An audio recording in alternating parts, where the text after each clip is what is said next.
water within my body is actually in a crystalline structure. Lord have mercy, no. You know, children get these massive vaccines like you give to a horse.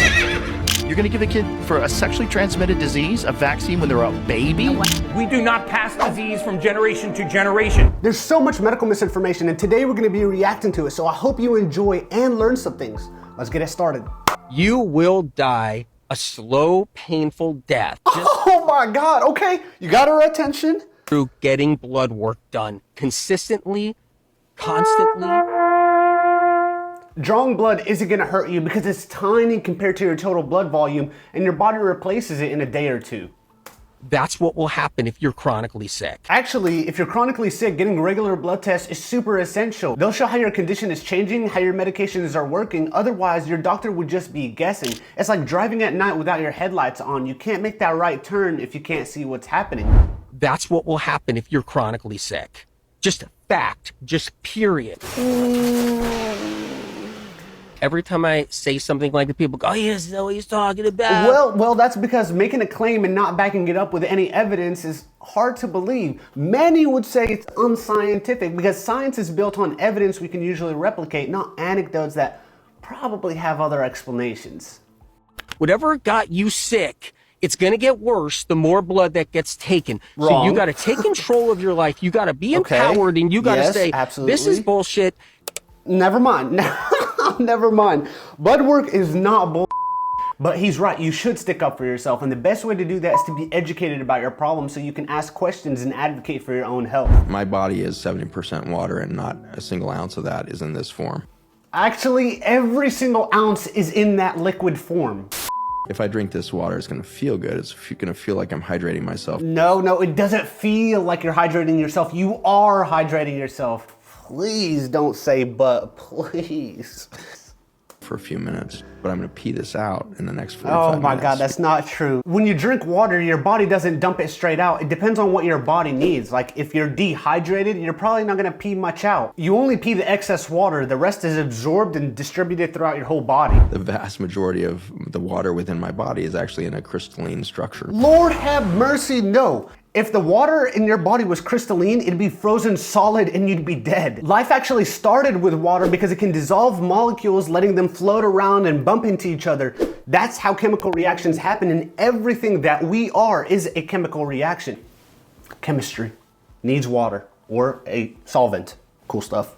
For this to turn into a crystal, it takes a complex relationship to a vast array of salts, mineral amino acid complexes, and protein structures. He sounds so smart with all those big words. Next!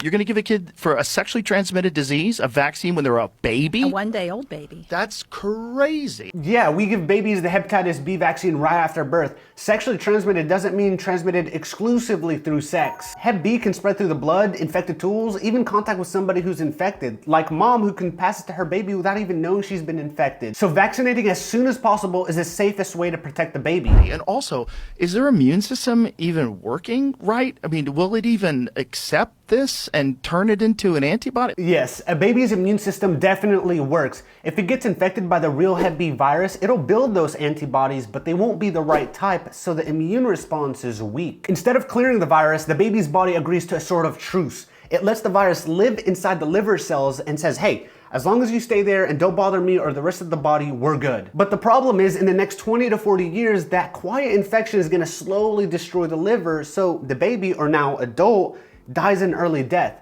That's why we don't want the baby to try to fight the virus on its own, because again, 90% of the time it'll lose. So instead we give the baby a vaccine that forces its immune system to make the right antibody and clear the virus. Like, have you proved that? Like, you're just jabbing kids? They have proven that the infant will make antibody, and that's all they ever have to prove. Joe Rogan is saying this with so much disgust, like it's so obvious why we shouldn't be jabbing kids, but he's stepping outside his field of expertise. He's going off of common sense, which is understandable, but science proves him wrong. Here's a paper that shows not only do antibodies protect 96% of the vaccinated babies, but it also gives lasting immunity for up to 22 years. So thank you to this woman for advocating for science. Multiple news outlets are reporting that you plan to tie Tylenol to increased risk of autism. Can you confirm that? We'll Share more give it 6 details? months. We're going to do it tomorrow, but I think it's a very big factor. He thinks it's a big factor, but what are his credentials for saying that? He's a businessman first and a politician second, but nowhere is he a doctor or scientist. Tylenol does not cause autism, but if you don't believe a lowly medical student like myself, here's a paper by the Journal of American Medical Association. It looked at 2.5 million children and found no evidence that Tylenol causes autism or any intellectual disability for that matter. Vaccines are very interesting. They can be great, but when you put the wrong stuff in them, and you know, children get these massive vaccines like you give to a horse. Okay, yeah, that sounds scary. He's using common sense just like Joe Rogan did, but again, it doesn't hold up. Horses get a lot of the same vaccines humans get, like tetanus shots or rabies, because biology isn't exclusive to humans. All living things are made of cells and we share many of the same diseases. So using that comparison doesn't really prove anything bad. It actually shows how vaccines can work across species and how similar we really all are. And I said for a long time, I mean, this is no secret, spread them out over 5 years. How can Trump just decide that on his own when we have scientists and doctors who spend years running clinical trials to figure out the safest and most effective vaccine schedule? These aren't random guesses. They're based on how the immune system works, how it responds to the vaccine, and what timing gives the best response with the fewest risks. We do not pass disease from generation to generation. This is Gary, and what he's saying is obviously not true, but he knows this because he's got a degree in biology. So he must have taken a genetics class, if not evolution, that teaches you the exact opposite of what he just said. So it makes you question his intentions, right? That is a lie that we have been sold because we have an industry that is built around managing disease. That logic is terrible. It's like saying you don't get hungry. That's a lie created by the food industry because it's built around selling food. No, we naturally get hungry just like we naturally get sick, so of course we need the medical industry like doctors and nurses to manage these diseases. We pass on something called methylation. First thing that he said that's actually true. Our genes react to the environment around us. Say your great-grandma was living in a time where there wasn't much food. Her body's gonna start turning off certain genes to decrease her metabolism and decrease her energy by methylating those genes. So when you're finally born, those turned off genes are passed down to you, and you're probably more prone to getting overweight because your genes are saying, hey, we need to conserve energy, but there's plenty of food around now. It was always great-grandma's fault. We pass on the inability for our body to take a raw material, a vitamin, a mineral, an amino acid, a nutrient that enters our body and convert it to the usable form. He just described exactly how a lot of genetic diseases work. Genes hold the information that tell our body what proteins to make so they can make all these conversions. So if you can't convert something, it's because you had a bad gene. And where do you get your genes from? Mom and dad. So Gary, I think you contradicted yourself. We do not pass disease from generation to generation. We do, and we all know genes are passed down from generation to generation, and genes also carry the, hit it, the inability for our body to take a raw material and convert it to the usable form. You said it yourself, Gary, but I think you already knew all this. I just wonder what could possibly be the reason you're spreading these lies to an audience. Everything we put into our bodies gets converted by our body into the usable form. If you cannot make this conversion, you have a deficiency, and that deficiency can be fixed. Nope, not all deficiencies can be fixed. In albinism, the body can't convert a molecule called tyrosine into melanin, which gives our body its skin color, and I doubt Gary, the biologist, can fix that. They think cholesterol causes heart disease. Well, it does play a really big role. I mean, he's saying that with so much attitude. Okay. Because when you look at the arteries in an autopsy of a heart attack victim, you see a lot of cholesterol built up in the arteries. Therefore, the cholesterol was the cause of the heart attack. Well, our arteries go through a lot of wear and tear, and sometimes the inner lining gets damaged. If there's a lot of LDL cholesterol floating around in your blood, it'll get trapped into those damaged areas. The plaque grows, and one day it'll rupture, blocking the artery, causing whatever needed blood downstream to die, like a heart attack. That's like saying, hey, every time there's a fire in my neighborhood. Whoa, does that say hack your health? I didn't notice that. Okay, this is a medical conference, like a sales pitch. This is Gary's brother. If only Gary, did Gary create this? That's like saying, hey, every time there's a fire in my neighborhood, I notice firefighters at the scene of the crime, so they must be the cause of each fire. That's a stupid thought, isn't it? Yes, that would be a stupid thought, and you wouldn't dare say something stupid at a health conference because you did your research and you're positive what you're saying is true, because you did your research, right? Nope. Because they're there to put out the inflammation. Cholesterol is there to put out the inflammation of the body. Oh, cholesterol does not put out inflammation. It is literally the one that causes it. When it gets into the damaged blood vessel, it irritates the cells around it, so they start releasing inflammatory signals that bring in your immune cells to clear up or fix the damage. So his analogy is terrible. Cholesterol is like the gasoline leaking from all the neighbors' cars. It's fueling the whole fire. It does not put it out. I talk a lot more about this in my cholesterol video up here. The first question to ask if your liver is healthy is, when you go without food, do you make a ketone?